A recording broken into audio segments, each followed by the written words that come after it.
India मेरे ख्याल से स्टार्ट बेहतरीन था। रोहित शर्मा एक तो गलत टाइम पे आउट हुए क्योंकि वो डोमिनेट कर रहे थे, और उसके बाद जब केएल राहुल और विराट कोहली खेलना शुरू हुए तो वो पार्टनरशिप की तरफ लग गए। ऑस्ट्रेलिया ने भी पार्टनरशिप लगाई, लबुशेन और ट्रेविस हेड की। इनकी पार्टनरशिप की स्पीड देखें जी, और उनकी पार्टनरशिप की स्पीड देखें। वो फंस गए व्हाट इफ में कि अगर हमने हिट मारी आउट हो गए तो डिजास्टर है। ऑस्ट्रेलिया ने कहा ऐसी की तैसी, उनका माइंडसेट और था। केएल राहुल ने असल में मैच थोड़ा सा बनाया भी और फंसवाया भी जी, क्योंकि जब आप 60 करते हैं 100 बॉलों में तो फिर आप आउट नहीं होते।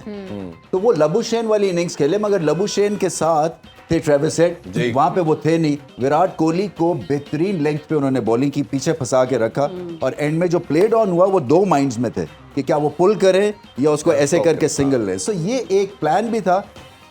भारत जो मैच हारा है वो रोहित शर्मा की शॉट की वजह से खासा वो नीचे गए हैं, क्योंकि ये कहीं से 240 की पिच नहीं थी। बिल्कुल, ये पिच थी करीबन 300 रन की, या 270-80 करना चाहिए था भारत को, मगर केएल राहुल ने जो स्पीड पकड़नी चाहिए थी उस इनिंग्स में वो स्पीड नहीं पकड़ी। 10-12 साल से कोई आईसीसी का इवेंट नहीं जीता, और जब आपके पास कोई विक्ट्री नहीं होती टाइटल की तो आप कहीं ना कहीं एक्स्ट्रा प्रेशर में भी आते हो। और जो बैगेज था इनका, हार्डशिप का, टाइटल ना जीतने का, सेमीफाइनल में कोलैप्स करना, चैंपियन ट्रॉफी हमसे हारे, 2 सेमीफाइनल हारे, टेस्ट चैंपियनशिप के 2 फाइनल हारे, ये आपको लगता है ये एक्स्ट्रा प्रेशर भी इनको मरवा गया आज? देखिए, ये ऑस्ट्रेलिया क्यों अच्छी है, क्योंकि उनके डीएनए में प्रेशर में क्लैरिटी है, उनके सिस्टम के थ्रू इस तरह से आते हैं। शायद भारत को भी सोचना है कि शायद इनके सिस्टम और स्ट्रांग होने वाला है, कि क्या होता है कि फाइनल हर्डल ये क्रॉस नहीं कर सकते हैं। सो ये हालांकि ये सही कह रहे हैं इजहार के, जिस हिसाब से वो खेल रहे थे मैं समझ रहा था कि 20% अगर लो पे भी खेलें फिर भी ये किसी भी टीम को हरा सकते हैं। बट वो कहीं ना कहीं एक मेंटल ब्लॉक जरूर है। तो हम बात कर रहे हैं साउथ अफ्रीका का चोकर्स, तो ये फाइनल में चोक कर रहे हैं, ये पहुंचते हैं, और इसलिए इनको अफसोस होगा क्योंकि हर चीज इनकी तरफ सही जाती है। मतलब अगर आप फंड्स की बात करें, इंफ्रास्ट्रक्चर की बात करें, आप माइलस्टोन्स की बात करें, फैन फॉलोइंग की बात करें, इंटरेस्ट पूरी दुनिया का होता है इनमें, इन सब के बावजूद ये कहीं ना कहीं टेम्परामेंटल इश्यूज हैं, और वो एड्रेस करने हैं। वो आई डोंट नो कि वो डीएनए में एड्रेस होंगे, क्योंकि बात करते हैं कि हमारी जो जनरेशन नेक्स्ट है ये पुरानी से ज़्यादा स्ट्रांग है और ज़्यादा इसका बॉडी लैंग्वेज स्ट्रांग है, या वो फिर सिस्टम से एड्रेस होंगे, किसी ना किसी तरह से होने ज़रूर है। रमीज भाई,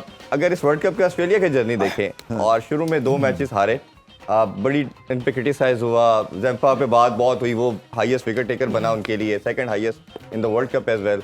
लेकिन जो मुझे लगता है, आप प्लीज़ आप उस पर ज़रूर बताइए कि जो मैक्सवेल की इनिंग्स थी ना, वो कहीं ना कहीं अगर वो मैच उधर से हार जाते तो क्वालिफाई करना भी उनके लिए मुश्किल हो सकता था सेमीज के लिए।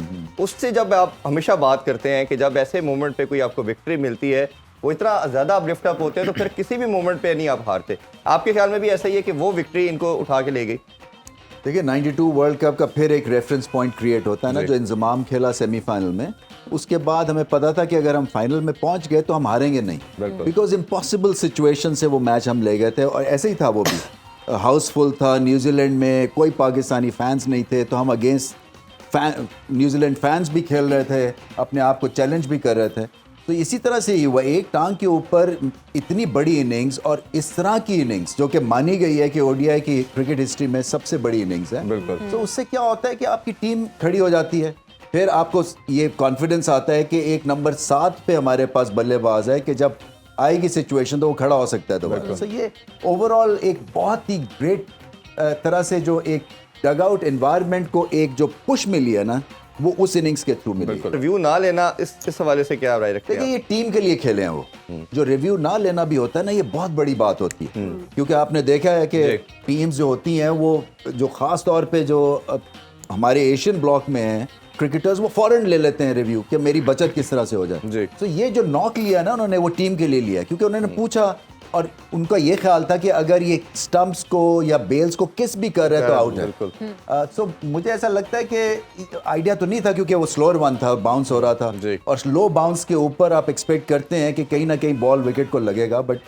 आई थिंक एरर तो था ही था जजमेंट में, बट ये जो बड़ा डिसीजन था और वो लिया उन्होंने टीम के बेनिफिट के लिए। ऑस्ट्रेलिया ने जो हैंड खेला ना इस फाइनल में, वो है लाजवाब।